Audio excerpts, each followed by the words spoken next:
क्या आपको पता है कि हम जिस साबुन शैम्पू का उपयोग अपने डेली लाइफ में यूज करते आ रहे हैं उसको सबसे पहले कौन बनाया था या इनके आविष्कारक कौन हैं? क्या आप जानते हैं कि हमारे भारत में एक ऐसा भी मंदिर मौजूद है जहां पर मूर्ति के स्थान पर एक रॉयल एनफील्ड 350 सीसी है। इसकी पूजा भी वहां की जाती है। इस वीडियो को शुरू से लेकर अंत तक कहीं स्किप मत कीजिएगा। तो चलिए इस सिलसिले को शुरू करते हैं।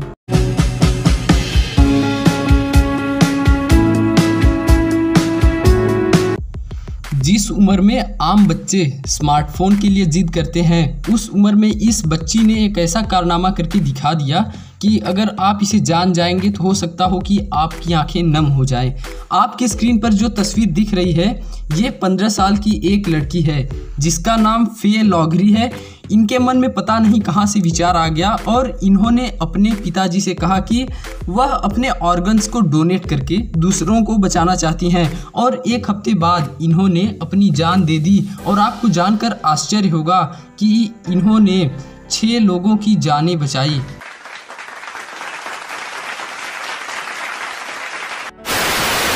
क्या आपको पता है कि विटामिन ए की कमी से क्या होता है? हाँ, मैं जानता हूँ कि आपको पता है कि विटामिन ए की कमी से रतौंधी होता है और मुझे यह भी पता है कि आप में से बहुत से लोग विटामिन ए के स्रोतों के बारे में भी जानते होंगे। लेकिन क्या आपको पता है जो ध्रुवीय भालू होते हैं उनका लीवर विटामिन ए का इतना बड़ा स्रोत होता है, अगर कोई उन्हें खा जाए तो उसकी मौत हो जाएगी, जिसका एकमात्र कारण होता है विटामिन ए का ओवरडोज होना। ये वर्ड जो आपके स्क्रीन पर दिख रहा है इसकी स्पेलिंग है DREAMT। ये इंग्लिश का इकलौता ऐसा वर्ड है जिसकी एंडिंग MT से होती है, जिसका अर्थ होता है सपना देखा। है ना कमाल की बात। पहले मुर्गी आई या पहले अंडा, इस बात पर तो पर्याप्त मात्रा में बहस हो ही चुका है। खैर, इसका निष्कर्ष तो हमें पता ही है कि पहले मुर्गी आई। पर क्या आपको पता है कि पृथ्वी पर पहले शार्क आए या पहले वृक्ष? तो अगर आपको पता है तब तो बहुत अच्छी बात है। अगर आपको नहीं पता तो मैं आपको बता देता हूँ कि शार्क पृथ्वी पर तब से मौजूद हैं जब पृथ्वी पर वृक्ष नहीं थे। आप लोगों ने बहुत से मंदिरों के बारे में देखा, जाना और सुना होगा। मैं आपको एक ऐसे मंदिर के बारे में बताने जा रहा हूँ जिस मंदिर में किसी देवी देवता की मूर्ति के स्थान पर एक रॉयल एनफील्ड 350 है। जी हाँ, आपने बिल्कुल सही सुना। इस मंदिर में किसी देवी देवता की मूर्ति के स्थान पर एक रॉयल एनफील्ड 350 है। ये मंदिर जोधपुर से 50 किलोमीटर पर नेशनल हाईवे 65 पर बनवाया गया है। इस मंदिर के बनवाने के पीछे एक बड़ी ही दिलचस्प घटना है। यह घटना आज से लगभग 20-22 साल पहले की है। ओम सिंह राठौर अपनी रॉयल एनफील्ड 350 से अपने घर की तरफ जा रहे थे। अनफॉर्चुनेटली रास्ते में हाईवे पर उनका एक्सीडेंट हो जाता है और स्पॉट पर ही उनकी मृत्यु हो जाती है। पुलिस ने बाइक और बॉडी को बरामद किया और थाने ले गई। अगले दिन पाया गया कि बुलेट थाने से गायब है। जब उसकी तलाश की गई तो वह उसी स्पॉट पर मिली जहां ओम सिंह का एक्सीडेंट हुआ था। फिर पुलिस वालों ने बुलेट को थाने लाए, लेकिन अगले दिन फिर यही घटना हुआ और फिर से बुलेट गायब होकर स्पॉट पर पहुंच गई।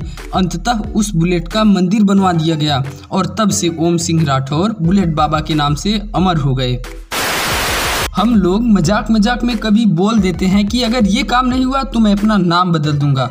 ऐसी ही एक बात न्यूजीलैंड की है, जहां एक आदमी 2009 में पोकर में बेट लगाया और बोला कि अगर वो बेट हार जाता है तो अपना नाम बदल देगा, और वो बेट हार भी गया और उसने अपना नाम भी बदला और अपना नाम बदलकर उसने ये नाम रखा। जरा ध्यान से सुनिए।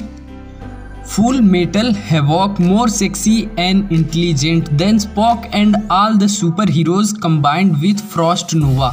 ये कोई सेंटेंस नहीं, उस व्यक्ति का बदला हुआ नाम था।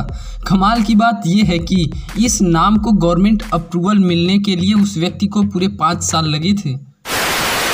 जो व्यक्ति शारीरिक रूप से अक्षम होते हैं या तो वे भीख मांगते हैं या तो वे कुछ न कुछ करके अपना जीवन यापन करते हैं। और कई केसेस में ये देखा गया है जिनके पास अच्छी फैमिली होती है वे अपने फैमिली में आराम से अपना पूरा जीवन काटते हैं।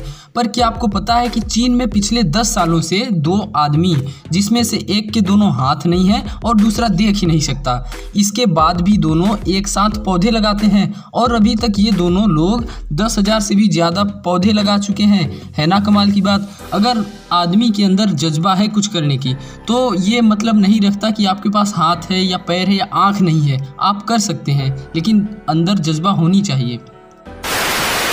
तो चलिए हम अपने वीडियो के फाइनल टॉपिक पर आते हैं। क्या आपको पता है कि शैम्पू या साबुन के आविष्कारक कौन थे? शैम्पू या कई तरह के हेयर क्लीनिंग प्रोडक्ट्स का यूज़ लगभग 1800 के दशक से ही किया जा रहा है, लेकिन उस समय लोगों को 1 महीने में 1 बार बाल धोने की रिकमेंडेशन दी जाती थी। 1927 में जर्मन इन्वेंटर थे जिनका नाम हैंस श्वार्ज़कॉफ था। इन्होंने दुनिया का सबसे पहला लिक्विड सोप बनाया था। फिर 1930 के दशक में ओहियो में स्थित एक कंपनी जिसका नाम प्रोक्टर एंड गैम्बल था, उसने पहला सिंथेटिक शैम्पू लॉन्च किया। उसके बाद से ही शैम्पू का जो मार्केट था वो बढ़ता चला गया। बस आज हमारे वीडियो में सिर्फ इतना ही। हमसे रेगुलर जुड़े रहने के लिए हमारे चैनल को सब्सक्राइब कीजिए और अपने पास पड़ोस में चैनल को शेयर कीजिए। धन्यवाद।